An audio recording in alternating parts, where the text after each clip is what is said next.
Bihar news में स्वागत है आपका दोस्तों। मैं फिर दोस्त गनी और आप देख रहे हैं केडीबी लाइव। तो आज की पूरे बिहार की टॉप न्यूज लग रहे हैं आपके लिए। वीडियो शुरू करने से पहले आपसे एक रिक्वेस्ट है कि अगर आप पहली बार इस चैनल पर आए हैं तो चैनल को सब्सक्राइब करके बेल आइकन को प्रेस कर दीजिए और साथ ही वीडियो को लाइक कर दीजिए, अपने दोस्तों के साथ शेयर भी कीजिए। तो चलिए चलते हैं आज की खबरों की ओर।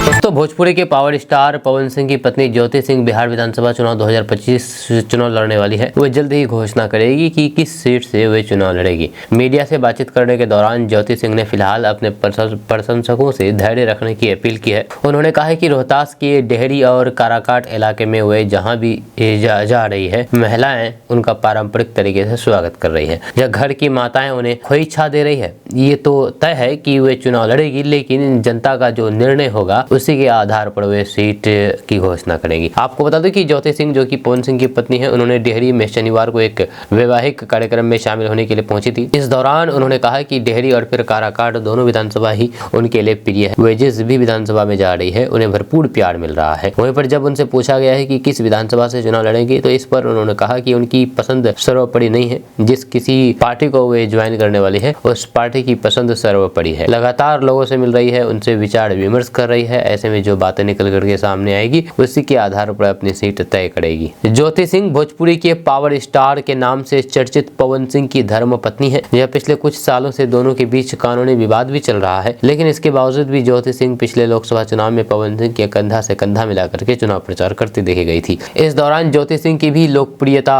काफी बढ़ गई। 2024 के लोकसभा चुनाव में हार के बाद पवन सिंह का इलाके में दौरा नहीं हुआ है, लेकिन ज्योति सिंह लगातार इलाके में बनी रही है।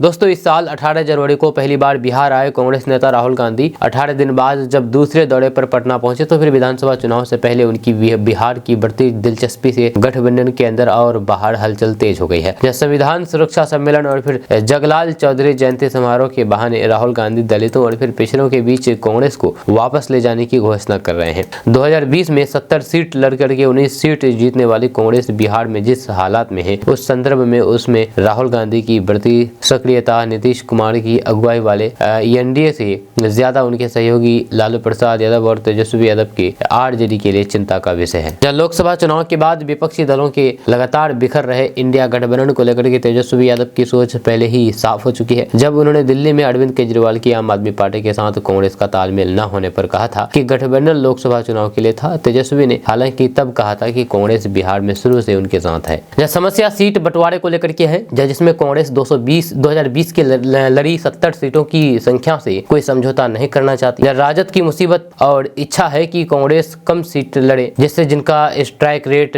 बेहतर है वे सीट निकाल करके ला सके। जब 2020 के नतीजे के बाद कहा गया था कि कांग्रेस ने सामर्थ्य से ज्यादा सीटें लेकर के महागठबंधन की सरकार बनने की संभावना खराब कर दी। राजद और फिर 3 वामपंथी दलों ने 173 सीटों पर लड़ करके 91 सीट जीती थी, यानी कि हर दूसरी सीट जीती। लेकिन 70 सीट लड़ करके कांग्रेस 19 सीट जीती, यानी कि लगभग 4 सीट पर 1 सीट जीती। अगर कांग्रेस राजद और फिर लेफ्ट की स्ट्राइक रेट की बराबर कर जाती तो फिर उसके पास 30 से 35 सीट होती और तेजस्वी यादव मुख्यमंत्री बन गए होते।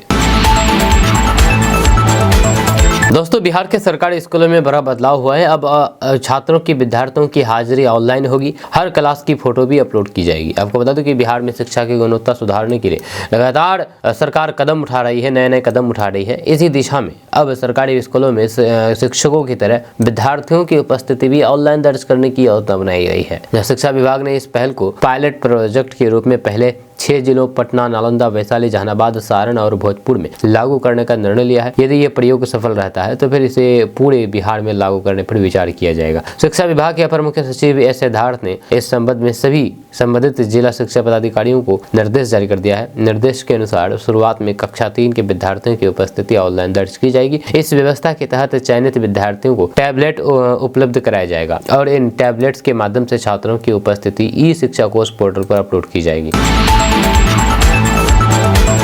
दोस्तों, दिल्ली विधानसभा चुनाव में ऐतिहासिक जीत दर्ज करने के बाद बीजेपी की नजर अब बिहार विधानसभा चुनाव पर टिकी है, जो अक्टूबर नवंबर में होने की संभावना है। भाजपा नेतृत्व वाले एनडीए ने 243 सदस्य विधानसभा में 225 से ज्यादा सीटें जीतने का लक्ष्य रखा है। जब पार्टी की रणनीति को धार देने के लिए सीनियर नेता और फिर सहयोगी दलों के बीच मंथन तेज हो गया है। जब बिहार में भाजपा के सीनियर विधायक और फिर पूर्व उप मुख्यमंत्री तारकिशोर प्रसाद ने विश्वास जताया है कि एनडीए फिर से सत्ता में वापसी करेगा, जब वहीं पर केंद्र सरकार में मंत्री और फिर हिंदुस्तानी अवाम मोर्चा के नेता जीतन राम मांझी ने दिल्ली चुनाव के नतीजों को बिहार के लिए ट्रेलर करार दिया है। उन्होंने सोशल मीडिया प्लेटफॉर्म एक्स पर एक पोस्ट शेयर करते हुए लिखा है कि दिल्ली तो झांकी है, बिहार अभी बाकी है, जय एनडीए। जब भाजपा नेताओं का मानना है कि दिल्ली में मिली सफलता बिहार में भी पार्टी के पक्ष में माहौल बनाने में मदद करेगी। जब भाजपा की इस रणनीति पर विपक्षी दलों ने तंज कसना शुरू कर दिया है। आरजेडी के प्रवक्ता मृत्युंजय तिवारी ने भाजपा के दावों को खारिज करते हुए कहा कि दिल्ली के चुनाव नतीजों का बिहार पर कोई भी असर नहीं पड़ेगा। उन्होंने दावा किया है कि बिहार के लोग बदलाव के लिए वोट देंगे और झारखंड में हुए चुनाव के नतीजे बिहार की जनता को प्रभावित करेंगे। तिवारी ने कहा कि बिहार में जनता बदलाव चाहती है, यहाँ दिल्ली नहीं बल्कि झारखंड चुनाव का असर दिखेगा। लोकसभा चुनाव से ठीक पहले मुख्यमंत्री नीतीश कुमार ने विपक्षी गठबंधन छोड़ करके एनडीए में वापस की थी, जिसका असर चुनावी नतीजों में भी दिखा। एनडीए ने बिहार की 40 में से 30 लोकसभा सीट पर जीत दर्ज की, जिससे भाजपा का मनोबल बढ़ा है। भाजपा नेताओं का मानना है कि नीतीश कुमार की वापसी और दिल्ली चुनाव की जीत बिहार में भी एनडीए के लिए फायदेमंद साबित होगी। दोस्तों, बिहार में सरकारी नौकरी का बेहतरीन मौका है। राष्ट्रीय ग्रामीण मनोरंजन मिशन सोसाइटी ने कंप्यूटर असिस्टेंट, कोऑर्डिनेटर, फैसिलिटेटर और एमटीएम जैसे पदों पर 7,989 वैकेंसी है। इसके लिए ऑनलाइन आवेदन सोसाइटी की वेबसाइट www.nrrmsvacancy.in पर जाकर के करना है। इसके लिए ऑनलाइन आवेदन की अंतिम तिथि 20 फरवरी है। राष्ट्रीय ग्रामीण मनोरंजन मिशन सोसाइटी में निकली ये भर्ती कॉन्ट्रैक्ट बेसिस पर होगी। कॉन्ट्रैक्ट परफॉर्मेंस के आधार पर आगे भी बढ़ाया जा सकता है। आपको बता दूं कि ये संस्था विश्व बैंक से फंडेड है। ये भर्ती Deendayal Upadhyay rural infrastructure development के लिए निकाली गई है। उम्मीदवारों को आवेदन के समय अपनी फोटो, हस्ताक्षर, मार्कशीट, अनुभव सर्टिफिकेट, जाति प्रमाण पत्र स्कैन करके अपलोड करने होंगे। सिर्फ शॉर्ट लिस्ट उम्मीदवारों के ही लिखित परीक्षा एवं कंप्यूटर प्रोफिशिएंट टेस्ट के लिए बुलाया जाएगा। यह कुल वैकेंसी के लिए 5 गुना अधिक उम्मीदवारों को बुलाया जाएगा। दोस्तों, बिहार के वातावरण में न्यूनतम तापमान में वृद्धि से रबी फसलों के लिए वज्रपात साबित हो रही है। जब फरवरी के प्रथम सप्ताह में बिहार के वातावरण में रबी की फसलों के लिए न्यूनतम तापमान 10 डिग्री सेल्सियस के नीचे होना चाहिए, वहीं पर दूसरी ओर आजकल बिहार के अधिकांश भागों में न्यूनतम तापमान 12 से 15 डिग्री सेल्सियस के आसपास देखा जा रहा है। इसका सबसे ज्यादा प्रभाव गेहूँ, सरसों, मसूर, आम एवं लीची पर हो रहा है। सबसे ज्यादा प्रभाव देर से बुआई गई गेहूँ की फसलों पर पड़ेगा। यह भारतीय कृषि अनुसंधान परिषद पूर्वी क्षेत्र के वैज्ञानिकों का कहना है कि बिहार के वातावरण में वर्तमान में नमी होना बहुत जरूरी है, लेकिन आजकल पछुआ की तेज गति से जमीन की नमी में काफी तेजी से कमी आने लगी है। इसका प्रभाव रबी की फसलों पर पड़ रहा है। कृषि वैज्ञानिकों का कहना है कि वातावरण में सामान्य से 1 डिग्री तापमान ज्यादा होने पर पैदावार में 4% की गिरावट आ सकती है। खास करके गेहूं की फसलों के लिए खेतों में आजकल पर्याप्त नमी होना चाहिए। ये समय गेहूं की फसल के लिए काफी महत्वपूर्ण है। वहीं पर भारतीय कृषि अनुसंधान परिषद पूर्वी क्षेत्र के निदेशक डॉक्टर अनूप दास का कहना है कि वातावरण में बढ़ रही गर्मी से पौधों में समय से पहले फूल आ रहे हैं। इसका प्रभाव आने वाले दिनों में फसलों की फसल पर पड़ेगा। गर्मी बढ़ने से दाने पुष्ट नहीं हो पाएंगे और पैदावार में गिरावट आएगी। दोस्तों, हाल ही में कई पश्चिमी विक्षोभ सक्रिय हुए, जिसकी वजह से पहाड़ से लेकर के मैदानी इलाके तक मौसम में बदलाव आया। जब पहाड़ों पर बर्फबारी हुई और फिर उसके बाद सर्द पछुआ हवा बिहार की तरफ आई, जिससे तापमान में बड़ी गिरावट आई है। पहले जो न्यूनतम तापमान 2 अंकों में था, जब वह अब 1 और अंक में आ गया है।